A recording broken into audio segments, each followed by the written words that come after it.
ନମସ୍କାର ପ୍ରିୟ ଦର୍ଶକ ବନ୍ଧୁ, ମୁଁ ଅଜୟ ମିଶ୍ର ସ୍ୱାଗତ କରୁଛି ବିଧିବିଧାନ ଓଡ଼ିଆ ଚ୍ୟାନେଲର ପୁଣି ଏକ ନୂତନ ଅଧ୍ୟାୟକୁ। ଦର୍ଶକ ବନ୍ଧୁ, ଆଜିର ଏହି ଭିଡ଼ିଓଟିରେ ଆଲୋଚନା କରିବା ଆପଣଙ୍କର ରାଶି ଅନୁସାରେ ଆପଣ କେତେ ଦିନ ବଞ୍ଚିବେ ବା ଆପଣଙ୍କର ପରମାୟୁ କେତେ ଦିନ, ତାହା ଆଜି ଏହି ଭିଡ଼ିଓଟିରେ ଆଲୋଚନା କରିବା। ଦର୍ଶକ ବନ୍ଧୁ, ପ୍ରତ୍ୟେକ ବ୍ୟକ୍ତିଙ୍କର ମନରେ ନିଶ୍ଚୟ ପ୍ରଶ୍ନ ଉଠିଥାଏ, ସେ କେତେ ବର୍ଷ ବଞ୍ଚିବେ। ଜ୍ୟୋତିଷ ଶାସ୍ତ୍ରରେ ରାଶି ଅନୁସାରେ କୁହାଯାଇଛି ଅଲଗା ଅଲଗା ରାଶି ପାଇଁ କେତେ ବର୍ଷ ପରମାୟୁ। ତେବେ ଜ୍ୟୋତିଷ ଶାସ୍ତ୍ରର ଗଣନାରେ ଗ୍ରହମାନଙ୍କର ସ୍ଥିତି ଯୋଗୁଁ ସାମାନ୍ୟ କିଛି ବର୍ଷ ଏପଟ ସେପଟ ହୋଇପାରେ। କୌଣସି ବ୍ୟକ୍ତିର ଜନ୍ମ ମୃତ୍ୟୁ ତାଙ୍କ ହାତରେ ନଥାଏ। ଜୀବନ ଏବଂ ମୃତ୍ୟୁ ଯାହା ଭଗବାନଙ୍କର ନିୟନ୍ତ୍ରଣାଧୀନ, କିନ୍ତୁ ଏକଥା ସତ୍ୟ, ଜନ୍ମ ମାତ୍ରେ ହିଁ ମୃତ୍ୟୁ ନିଶ୍ଚିତ, ଯାହାକୁ କେହି ରୋକିବାର କ୍ଷମତା ନାହିଁ। କିନ୍ତୁ ଜ୍ୟୋତିଷ ଶାସ୍ତ୍ରରେ ଏଭଳି କିଛି ସଂକେତ ଦିଆଯାଇଛି ଯାହାର ମାଧ୍ୟମରେ ଆପଣ ନିଜକୁ ସତର୍କ ରଖିପାରିବେ। ହିନ୍ଦୁ ଧର୍ମରେ ଶନିଦେବଙ୍କୁ ନ୍ୟାୟର ଦେବତା ରୂପେ ମନାଯାଇଥାଏ।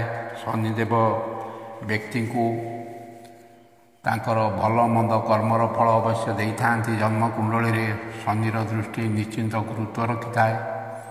ଯେତେବେଳେ ଶନିଦେବଙ୍କ ଅଶୁଭ ଦୃଷ୍ଟି ବ୍ୟକ୍ତି ଉପରେ ରହିଥାଏ, ସେତେବେଳେ ବ୍ୟକ୍ତି ଜଣକ ଯାବତୀୟ ସମସ୍ୟା ଭିତରେ ଛନ୍ଦି ହୋଇପଡ଼େ, ଯେପରି ଦୁର୍ଘଟଣା, ଧନହାନି, ଦୁଃଖ, ସଙ୍କଟ, ଭୟଙ୍କର କ୍ଲେଶର ଶିକାର ହେବାକୁ ପଡ଼ିଥାଏ।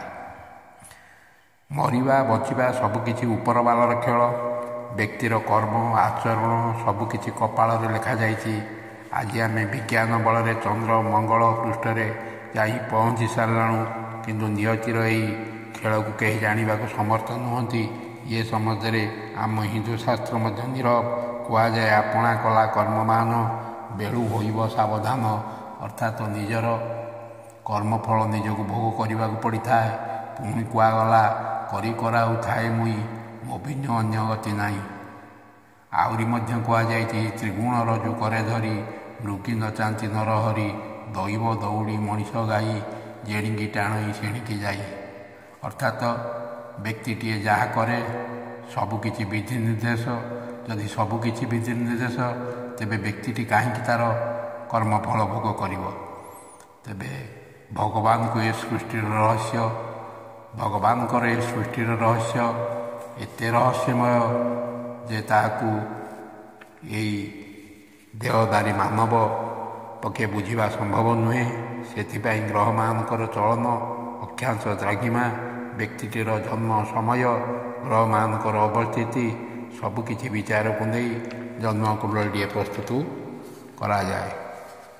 ତା ଉପରେ ଆଜି ପର୍ଯ୍ୟନ୍ତ ଜ୍ୟୋତିର୍ବିଦମାନେ ମଧ୍ୟ ଗବେଷଣାରତ। ତେବେ ଆଜି ପର୍ଯ୍ୟନ୍ତ ଜ୍ୟୋତିଷ ଶାସ୍ତ୍ର ଅନୁସାରେ 12ଟି ରାଶି, 27ଟି ନକ୍ଷତ୍ର, 9ଟି ଗ୍ରହକୁ ନେଇ ଆମ ଜନ୍ମ କୁଣ୍ଡଳୀରେ ଦଶା, ଅନ୍ତର୍ଦଶା, ପ୍ରତ୍ୟନ୍ତର୍ଦଶା, ଭୋଗ ସମୟ, ଦଣ୍ଡ, ଲୀତା ହିସାବ ଅନୁସାରେ ମଧ୍ୟ ଗଣନା କରାଯାଏ। ଆଜି ମଧ୍ୟ ପ୍ରାୟ 90% ଲୋକ ଜ୍ୟୋତିଷ ଶାସ୍ତ୍ରକୁ ସ୍ୱୀକାର କରୁଛନ୍ତି। ନିଶ୍ଚୟ ଗ୍ରହର ଅନୁକୂଳ ଏବଂ ପ୍ରତିକୂଳ ପ୍ରଭାବ ବ୍ୟକ୍ତିଟିର କାର୍ଯ୍ୟଶୈଳୀକୁ ପ୍ରଭାବିତ କରିଥାଏ। ଜ୍ୟୋତିଷ ଶାସ୍ତ୍ର ଅନୁସାରେ ମେଷ ରାଶି ହେଉଛି ପ୍ରଥମ ରାଶି। ଏହି ବ୍ୟକ୍ତି ଦୃଢ଼ ଇଚ୍ଛାଶକ୍ତି ଏବଂ ଜିଦଖୋର ବ୍ୟକ୍ତି ରୂପେ ପରିଗଣିତ ହୋଇଥାନ୍ତି। ଅଧିକ ଖତରନାକ ସାହସୀ କାର୍ଯ୍ୟ ପାଇଁ, କାମ ପାଇଁ ଦୁର୍ଘଟଣା ଘଟିବାର ଅଧିକ ସମ୍ଭାବନା ଥାଏ, ଯେପରିକି ଘୋଡ଼ା ଚଢ଼ିବା, ପାହାଡ଼ ଚଢ଼ିବା, ପାହାଡ଼ ଆରୋହଣ କରିବା, ହିଂସ୍ର ଜନ୍ତୁଙ୍କ ସାଙ୍ଗେ ଏବଂ ନିଆଁ ସାଙ୍ଗରେ ଖେଳିବା, ଦ୍ରୁତ ଗତିରେ ଗାଡ଼ି ଚାଳନା କରିବା ସମୟ ସମୟ ନିଜ ପାଇଁ ବିପଦ ଡାକି ଆଣେ। ଏହି ରାଶିର ସ୍ୱାମୀ ହେଲେ ମଙ୍ଗଳ, ଯିଏ 9ଟି ଗ୍ରହର ହେଲେ ସେନାପତି। ଏହି ରାଶିଧାରୀ ବ୍ୟକ୍ତିଙ୍କର ପରମାୟୁ ବୟସ 75 ବର୍ଷ 2 ମାସ। ଦ୍ୱିତୀୟରେ ଆସନ୍ତୁ ଜାଣିବା ବୃଷ ରାଶି। ଏହି ରାଶିରେ ଜନ୍ମିତ ବ୍ୟକ୍ତି ସୁନ୍ଦର, ସରଳ ଏବଂ ଅଧିକ ସ୍ନେହୀ ବ୍ୟକ୍ତି ରୂପେ ପରିଚିତ। ଏହି ରାଶି ବ୍ୟକ୍ତିଙ୍କ ଉପରେ ଶନିର ପ୍ରକୋପ ରହିଥାଏ। ଶୁକ୍ର ଗ୍ରହ ବୃଷ ରାଶିର ସ୍ୱାମୀ, ଯାହାକୁ ଅସୁରମାନଙ୍କର ଗୁରୁ ବୋଲି ମନାଯାଇଥାଏ। ଏହି ବ୍ୟକ୍ତିଙ୍କର ପରମାୟୁ 85 ବର୍ଷ 6 ମାସ। ତୃତୀୟ ରାଶିଟି ହେଲା ମିଥୁନ ରାଶି। ଏହି ରାଶି ବ୍ୟକ୍ତିଙ୍କ ନିକଟରେ ଅଧିକ ଜାଣିବାର ଇଚ୍ଛା ଶକ୍ତି ଥାଏ। ଏହି ବ୍ୟକ୍ତି ମଜାଳିଆ ବ୍ୟକ୍ତି ରୂପେ ସମାଜରେ ପରିଚିତ ହୋଇଥାନ୍ତି। ଏହି ବ୍ୟକ୍ତି ସର୍ବଦା ଅପ୍ରିୟ ସତ କହିବାକୁ ଭଲ ପାଇଥାନ୍ତି। ଏହି ଗ୍ରହର ସ୍ୱାମୀ ହେଉଛନ୍ତି ବୁଧ। ତେଣୁ ଏହି ରାଶିଧାରୀ ବ୍ୟକ୍ତି ବୁଧ ଗ୍ରହଙ୍କୁ ପୂଜା କରିବାର ଆବଶ୍ୟକତା ରହିଛି। ଏହି ରାଶି ବ୍ୟକ୍ତିଙ୍କର ପରମାୟୁ ହେଲା 85 ବର୍ଷ।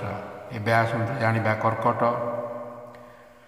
ଭୁଲ ଲୋକଙ୍କ ସହିତ ମିତ୍ରତା ସ୍ଥାପନ ହେତୁ ଜୀବନ ହାନି ହେବାର ସମ୍ଭାବନା ଥାଏ। ତେଣୁ ଏଥିପ୍ରତି ନିହାତି ସତର୍କ ରହିବା ଉଚିତ।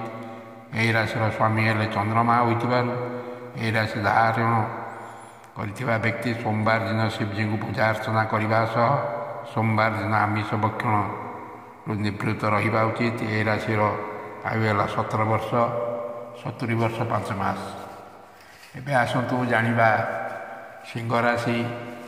ଏହି ବ୍ୟକ୍ତି ଅଧିକ ବିଚାରଶୀଳ ଏବଂ ଚିନ୍ତନଶୀଳ ବ୍ୟକ୍ତି ରୂପେ ପରିଚିତ। ସିଂହ ରାଶିର ସ୍ୱାମୀ ହେଲେ ଭଗବାନ ସୂର୍ଯ୍ୟ। ତେଣୁ ଏହି ରାଶିରେ ଜନ୍ମିତ ବ୍ୟକ୍ତି ପ୍ରତିଦିନ ସ୍ନାନ ପରେ ସୂର୍ଯ୍ୟ ଦେବତାଙ୍କୁ ଜଳ ଅର୍ପଣ କରିବା ଉଚିତ ହେବ। ଏହି ରାଶିରେ ଜନ୍ମିତ ବ୍ୟକ୍ତିଙ୍କର ପରମାୟୁ ହେଲା 70 ବର୍ଷ 2 ମାସ। ଏବେ ଆସନ୍ତୁ ଜାଣିବା କନ୍ୟା ରାଶିର ବ୍ୟକ୍ତି ଅଧିକ ସ୍ୱାର୍ଥପର।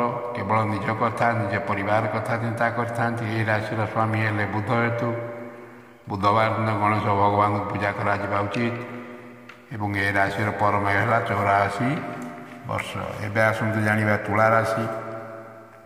ଏହି ବ୍ୟକ୍ତି ନିଜକୁ ଅଧିକ ଚାଲାକ ବୋଲି ଅନ୍ୟମାନଙ୍କୁ ଠକିବାର ପ୍ରୟାସ କରିଥାନ୍ତି। ଏହି ବ୍ୟକ୍ତି ସର୍ବଦା ଆଇନ କାନୁନକୁ ଠକିବାକୁ ପ୍ରୟାସ କରିଥିବାରୁ କାଠଗଡ଼ାକୁ ଟଣା ହୋଇଥାନ୍ତି।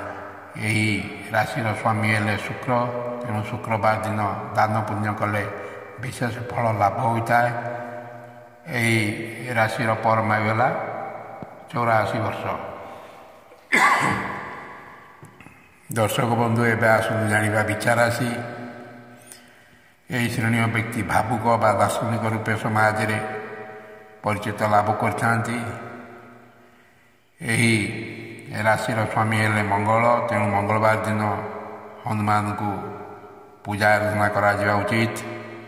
ଏହି ରାଶିର ବ୍ୟକ୍ତିଙ୍କର ପରମାୟୁ 75 ବର୍ଷ 2 ମାସ। ଏବେ ଆସନ୍ତୁ ଜାଣିବା ଧନୁରାଶି। ଏହି ରାଶିର ବ୍ୟକ୍ତି ଅତ୍ୟାଧୁନିକ ଟେକ୍ନୋଲୋଜି ବା ଯାନ୍ତ୍ରିକ ବିଜ୍ଞାନ କୌଶଳରେ ପାରଦର୍ଶିତା ଲାଭ କରିଥାନ୍ତି।